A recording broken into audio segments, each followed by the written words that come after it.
Nós esperamos ser liberados, mas Deus só nos libera quando nós atingimos a nossa maturação. Porque a maturação não vem com a idade, ela vem com a aceitação das responsabilidades.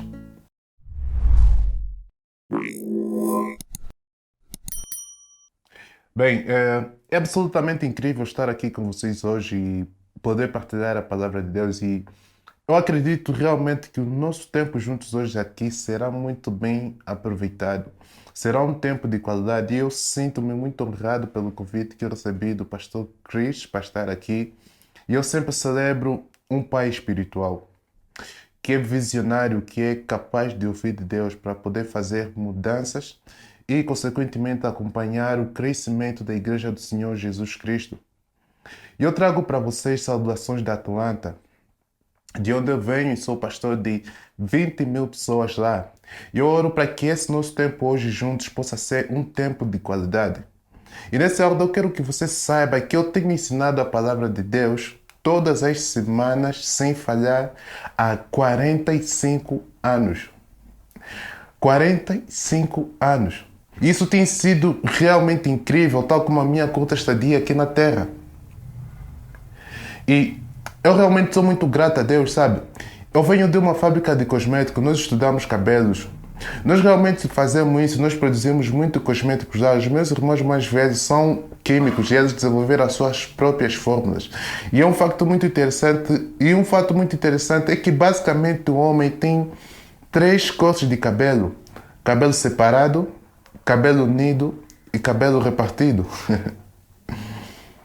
E depois de termos estudado profundamente isso, nós notamos que os homens, você sabe, aqueles que dirigem o cabelo para frente, de frente para trás, são conhecidos como pensadores. Os que deixam o cabelo centralizado são conhecidos como os sexys. E tem os que têm o cabelo apoiado de frente para trás e os que agrupam os cabelos na parte de trás. Estes são os que eu chamo os becos sem saída. Eles são os que pensam que são sexys. Olha, esse é um fato muito, mas muito interessante. Diga para a pessoa que está do seu lado, eu já gostei dele. Eu já gostei dele. Eu tenho aprendido muito à medida que eu fico mais velho. E eu descobri que tem sempre alguma coisa que nós podemos aprender em cada etapa ou em cada faixa etária da vida. E eu particularmente tenho muita afinidade com pessoas que têm cabelo grisalho, especialmente porque eu também tenho. E tem algo sobre a economia e o reino de Deus que está disponível para todos, não importa o seu nível de vida, muito menos se você está no caminho da adolescência, se você está nos ensináveis 20 anos, se você está nos incansáveis 30, se você está nos forçados 40, se está nos plenos 50, se está na década dos 60, nos sensíveis 80, 70, 80 anos, nos nebulosos 90 ou nos preciosos 100. Não importa onde você se encontra, tem sempre alguma coisa que nós podemos aprender em cada uma dessas etapas. Sempre que eu aprendo uma coisa nova, especialmente dos mais velhos, a minha tendência é de querer ensinar como um eterno aprendiz. Eu aprendi isso em um seminário quando fui para a Austrália ministrar com um amigo em um seminário com ele na Europa. Quando eu aprendi essa nova informação, isso me ajudou bastante e eu quero partilhar com vocês rapidamente. Ele disse, você sabe que o período de vida é de mais ou menos 70 anos, adicionados ou subtraídos. Você sabia que se você tiver um quarto com uma bela vista, você adicionaria mais 2 anos de vida à sua? Só por ter um quarto com uma bela vista equivale a mais 2 anos de vida. Viver em agitação subtrai 1 ano de vida. Só por viver agitado. E se você tiver um animal de estimação, isso adiciona 2 anos de vida. Mas a poluição sonora subtrai 1 ano de vida. Agora, esse parece ser um pouco justo, mas eu vou falar disso quando eu estiver no céu. Uma mulher tem uma vantagem de 10 anos de vida a mais. 10 anos de vida simplesmente por ser uma mulher. Se você casar, você adiciona 7 anos de vida à sua vida. Mas se você divorciar, você subtrai 3 anos da sua vida.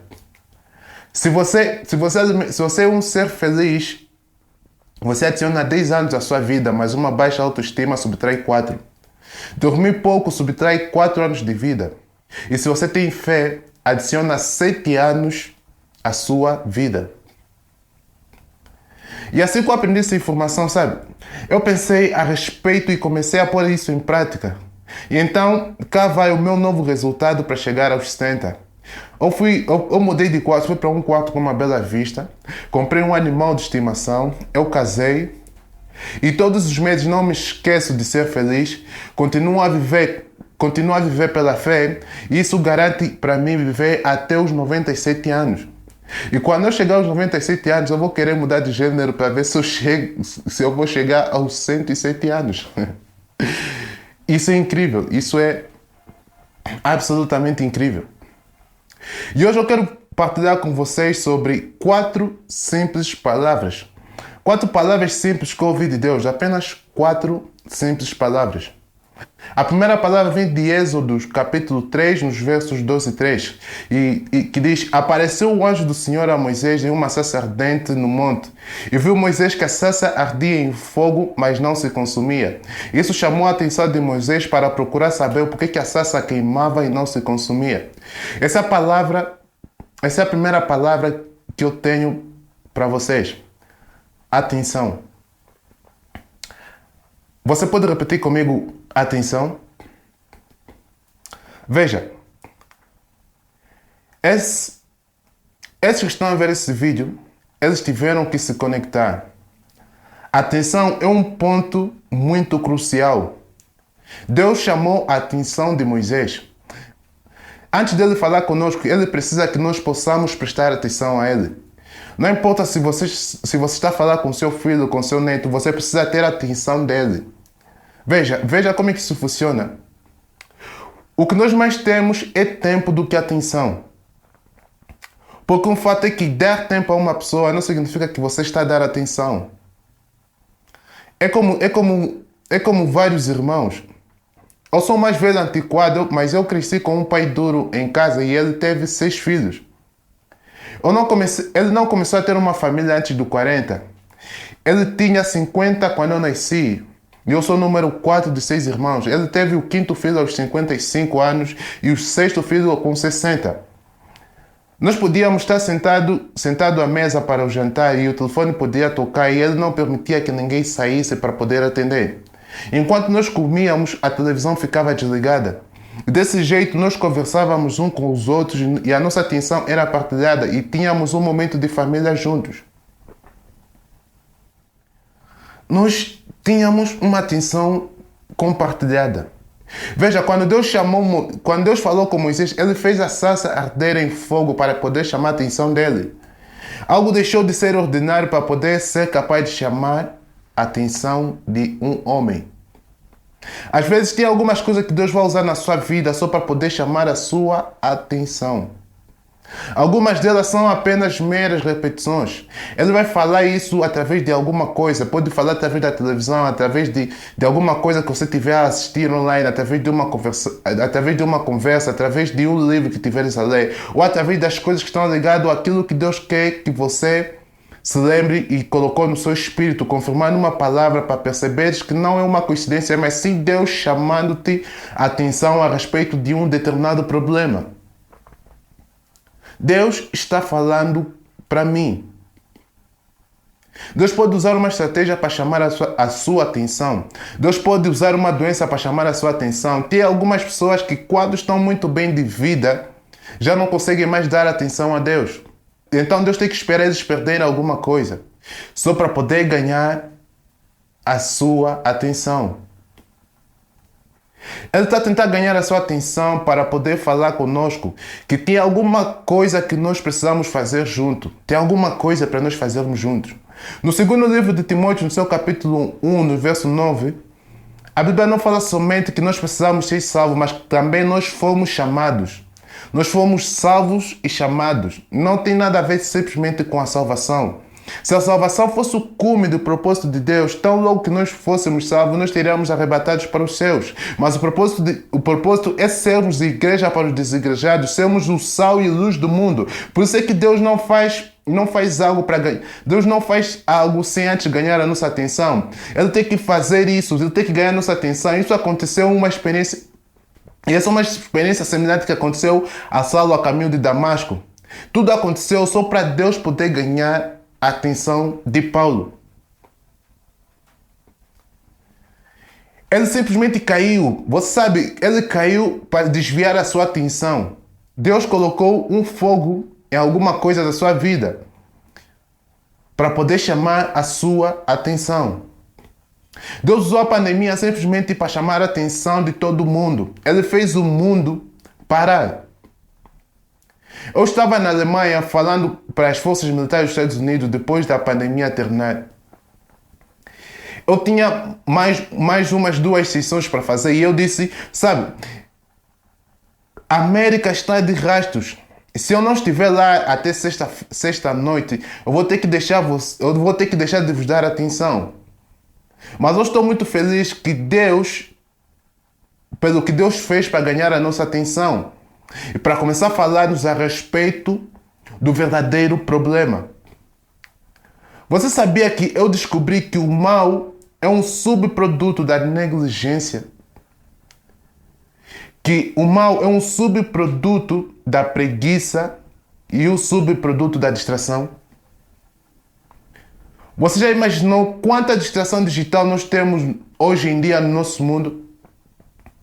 Não falo apenas das coisas naturais como a desordem da hiperatividade, do déficit de atenção, mas eu falo sobre a distração digital, como notificações, se preocupar com quem me respondeu, quem gostou da minha foto, quem fez isso, quem fez aquilo e saber o que se passa acolá. Nós estamos digitalmente muito distraídos.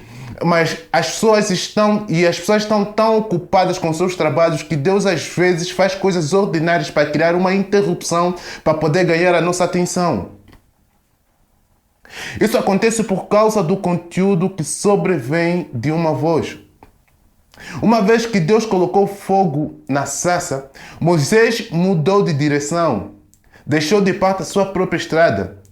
Ele viu que alguma coisa o chamou a atenção na sarça e desse jeito conseguiu ouvir de Deus. Por isso é que a primeira coisa que Deus faz ou que Deus quer é chamar a nossa atenção. Ele simplesmente quer dizer que eu estou aqui, eu quero falar contigo. Eu quero falar contigo. Se tem umas vezes a tentar falar contigo e você não respondeu, é melhor você prestar atenção. Pode ser um sapato ou algo que está vindo. Ou é apenas um sinal de Deus a dizer, ei, eu estou a tentar falar contigo. Você está a me ouvir? Eles têm algo tangível para dar para você. As pessoas provavelmente podem chamar-te. Ele poderia enviar algo tangível para você saber que eu estou a falar com você. Eu preciso da sua atenção. Eu tenho algumas coisas para falar para você e desse jeito Deus ganha a sua atenção. Porque tempo é totalmente diferente de atenção. Quanto de tempo nós dedicamos com Deus? Quanto tempo de atenção nós dedicamos a Deus estar no nosso devocional enquanto nossas mentes estão focadas nas coisas do mundo? Você está a falar com Deus, mas não dá tempo para Deus falar da sua palavra, porque você está tão focado nos seus filhos, está tão focado nos seus netos, nas coisas do seu trabalho. Você está pensando como será a sua aposentadoria, em tudo que tem a ver com a sua saúde. Você está tão distraído. Então Deus coloca fogo nessas coisas simplesmente para poder chamar a sua atenção. A próxima palavra é potencial. São 4 palavras. Atenção, potencial. Porque no verso 2 do capítulo 4 do livro de Êxodo, Deus simplesmente pergunta a Moisés, o que é que você tem em mão? Eis aqui algo que nós precisamos saber. Ele tem um bastão. Isso trata do seu potencial, das suas capacidades, das coisas que você é capaz de fazer. É sobre o seu potencial. Deus quer nos mostrar aquilo que nós somos capazes de fazer. Isso está ligado à história de um jovem chamado Danny em 1990. Atualmente está com 94. Ele vivia em Ottawa, no Canadá. Ele foi ali porque precisava de dinheiro, então decidiu roubar um banco na mesma cidade. Não levou muito tempo, e foi apanhado pela polícia. Ele foi apreendido e confiscaram a sua arma, a arma que ele usou no ato do crime, que conseguiu arrecadar quase $6.000. E depois de receber a sentença de 6 anos de prisão por causa de mais ou menos $6.000, O Departamento Policial de Ottawa, no Canadá, depois de apreender a arma usada no roubo e analisarem a mesma, descobriram que a mesma arma não era uma arma qualquer, mas sim uma relíquia. Ele estava a carregar uma pistola de calibre 45 revestida semi-automática, uma das 100 que foram criadas por uma empresa de armas em 1918. E quando procuraram fazer a equivalência do valor, o valor dessa mesma arma era equivalente a 100 mil dólares. Quase 20 vezes mais do valor amontoado que ele retirou do banco. Ele tinha em mão uma pistola que custava cerca de 100 mil dólares. E roubou em um banco menos de 6 mil dólares. Tudo porque ele não sabia o valor daquilo que ele tinha em mãos. Quando você carrega alguma coisa em seu presente, essa coisa pode abortar o seu futuro se você não entender o valor da coisa que você tem em mão. Por isso é que Deus diz a Moisés, o que é que você tem em mão? Tudo o que ele precisava para cumprir o trabalho de tirar os filhos de Israel do Egito, ele já tinha em suas mãos. Deus estava a dizer para ele profeticamente, você não tem que fazer as coisas por você mesmo. Esquece as suas debilidades. Você tem algo que foi baseado da mão do Senhor e diz, usa o que você tem. O que quer dizer que quando se trata das coisas que estão nas suas mãos, significa de algo que vem de dentro. Você não precisa fazer isso sozinho, mas o que você precisa virar daqui de dentro para a conquista. Quem domina o seu interior? O que está conectado a você internamente em sua vida? Nesse caso, uma vez que Deus chama a sua atenção, Ele vai falar sobre o seu potencial, e o seu potencial nunca será baseado naquilo que você tem feito, mas sim naquilo que você ainda não fez. Ele ainda não presenciou nenhum milagre, mas ele tem o potencial. Ele ainda não deixou de ter um ser, mas ele tem potencial. Ele tinha as coisas em suas mãos o tempo todo. E Deus chama a sua atenção e fala sobre o seu potencial. O que você tem em mãos? O que você ainda não percebeu que está em suas mãos e é muito valoroso? A única razão desse jovem de 26 anos chamado Dennis Simpson roubar um dos bancos do Canadá foi porque não sabia o valor da relíquia que ele tinha em mão. Não sabia o quanto aquilo valia, não sabia o valor daquilo que ele tinha por herança. Ele carregava algo que ele recebeu por herança, mas acabou por roubar um banco. Muitas das vezes nós lançamos fora a nossa herança quando nós não sabemos o valor daquilo que nós temos em mão. Quando não entendemos o valor da história e o preço que os outros pagaram para ganharmos aquilo que temos hoje. Isso pode causar E por não sabermos isso pode causar em nós uma repulsão das nossas próprias habilidades, porque percebemos que eu estou a construir por cima dos ombros do meu pai. E ao receber a herança, nós devemos saber que isso é mais para mim do que algo que foi feito ontem. E isso é provado com o tempo. Tem muitos conceitos hoje em dia que o nosso mundo está a tentar resolver, que eles não têm prova. Mas quando você tem a fé dos nossos pais, as coisas que foram testadas com o passar do tempo, essas coisas são provadas e prevalecem. Assim que Deus tem a nossa atenção, porque às vezes a atenção é sobre onde você está, outras vezes é sobre com quem você está. Deixa-me dizer isso para você.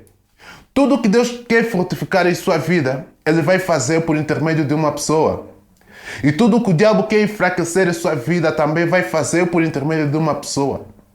A chave é o discernimento. Para saber se isso é o presente de Deus para me fortalecer ou se é uma obra demoníaca para destruir a minha fé e me desviar das minhas obrigações e me tirar daquilo que Deus me chamou para fazer e alcançar. Discernimento. Então Deus chama a sua atenção. E pode falar para nós sobre o nosso potencial, porque tem mais em nossas mãos do que você imagina. E que há mais coisas em suas mãos que te potencializam do que nas coisas que você quer fazer. Tem uma coisa que eu percebi, é que nunca se deve perseguir algo que você tem o poder de atrair. Porque eu perseguiria algo que eu fui chamado para atrair para a minha vida. Você nunca deve perseguir o que você tem poder de atrair. E assim que percebemos isso, você pode viver de forma padronizada ou por um desígnio. De forma padronizada ou por um desígnio. Usa o seu potencial. Qual é o seu propósito? Qual é o teu potencial? Ou qual é o potencial que Deus colocou em suas mãos? E o que é que você tem em suas mãos agora mesmo? A primeira palavra é atenção. A segunda palavra é potencial. Porque depois de Deus ter a atenção de Moisés, ele falou do seu potencial. O que é que você tem em suas mãos? Usa o que você tem para você ter o que você quer. O princípio do reino de Deus é a semeadura. A razão pela qual Deus colocar o nosso futuro numa pequena semente, ou porque essa é a única coisa que pode garantir o nosso futuro a partir de hoje.